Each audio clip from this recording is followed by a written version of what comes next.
Si vous croyez encore à l'invincibilité technologique de l'armée américaine, la réalité du conflit actuel contre l'Iran va vous donner un choc brutal. On ne parle pas ici d'une simple défaite tactique, mais d'un effondrement logistique sans précédent. Un budget d'1 billion de dollars ne sert à rien si vos tubes de lancement sont vides. Cependant, le plus inquiétant n'est pas la précision des drones iraniens qui saturent actuellement le ciel du Moyen-Orient. Le véritable uppercut, c'est que Washington a consommé 1 an de production de missiles de haute technologie en seulement 3 jours de combat. L'Amérique a brûlé ses stocks et elle vient de réaliser qu'elle est désormais incapable de les reconstruire sans l'accord de son plus grand rival, la Chine. Les États-Unis sont en train de perdre leur guerre d'usure contre l'Iran. 1 mois de combat, 0 objectif atteint. Mais le plus grave reste à venir. L'arsenal high-tech américain est en train de se vider de ses munitions critiques.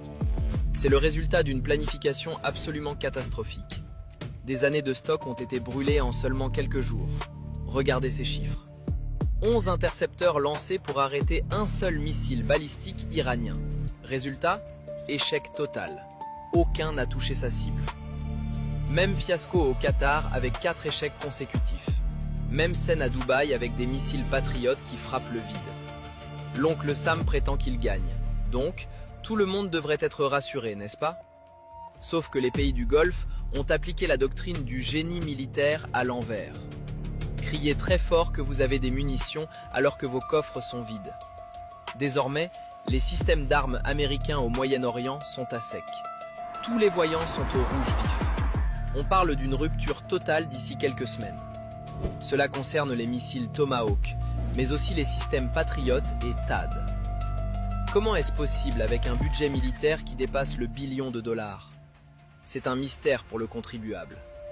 Mais attendez, les statistiques de ce premier mois sont encore plus folles. La coalition a tiré 5900 intercepteurs. Tout ça pour contrer 5500 drones et missiles iraniens. Ce taux d'usure est tout simplement suicidaire. Donc, le Pentagone pensait revivre la guerre de 12 jours de 2025. Une campagne aérienne rapide, une supériorité technologique écrasante, un blitzkrieg version 2.0. Mais l'Iran a encaissé les coups sans broncher. L'adversaire montre ses premiers signes de fatigue réelle. Téhéran peut enfin dire « échec et mat ».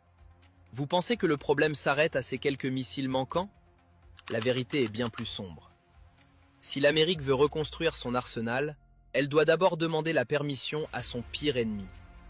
La crise des munitions n'est que la partie émergée de l'iceberg. Mais le vrai cauchemar, ce sont les minéraux critiques. Vous voulez remplacer les missiles tirés? C'est impossible à court terme. La Chine contrôle 98% de la production mondiale de gallium. Elle gère 90% du traitement du néodyme et 99% du dysprosium. Ces terres rares sont les organes vitaux de chaque missile et de chaque radar. Pas de métaux, pas de guidage. Donc, Washington est virtuellement l'otage de Pékin. Même chose pour le tungstène, indispensable pour les systèmes de défense comme le céram. Mais il reste un métal sur lequel les USA tentent un coup de poker, le cuivre. Le président Trump l'a affirmé. La demande d'électricité doit tripler d'ici 2030 pour nourrir l'intelligence artificielle. Le milliardaire Robert Friedland est formel. Le monde marche vers une crise du cuivre en étant somnambule. Pour maintenir une croissance mondiale de 3%, nous devons extraire autant de cuivre en 18 ans que durant les 10 000 dernières années.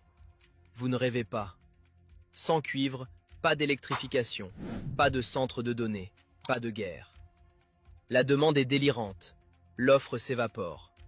Donc Trump a pris des mesures radicales pour ramener la production sur le sol américain.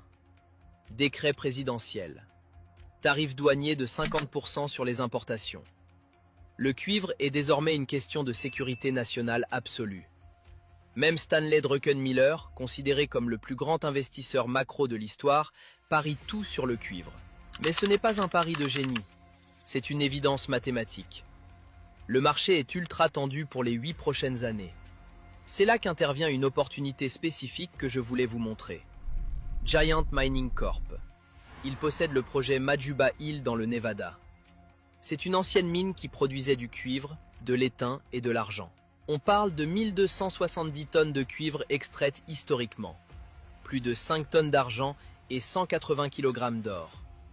L'infrastructure est prête. Route d'accès, électricité, eau. Donc, c'est une pièce maîtresse pour l'indépendance minérale américaine. Contrairement aux Américains, l'Iran a tiré toutes les leçons de sa défaite de juin 2025. Ils ont compris que les États-Unis avaient un problème massif de logistique. L'oncle Sam ne peut pas tenir une guerre de haute intensité sur la durée. Donc, les penseurs militaires iraniens ont planifié une campagne d'attrition asymétrique. Le but, épuiser les défenses aériennes occidentales. Préserver leur propre profondeur stratégique. Dans cette guerre, la précision n'est même plus un facteur critique pour l'attaquant. C'est un avantage énorme. Mais pour le défenseur, c'est un cauchemar. Il doit intercepter chaque missile entrant, et vite. Cela dévore une quantité astronomique de munitions. Regardez ce graphique. Après l'explosion initiale, les Iraniens ont calmé le jeu. Ils envoient des vagues successives.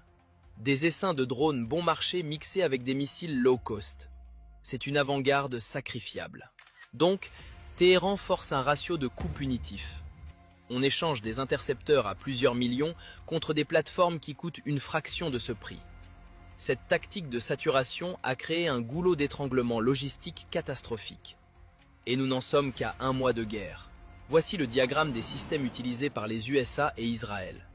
Ceux qui sont en rupture critique, le Patriot, le THAAD, le SM-2, le SM-3 et le SM-6, et même la fronde de David.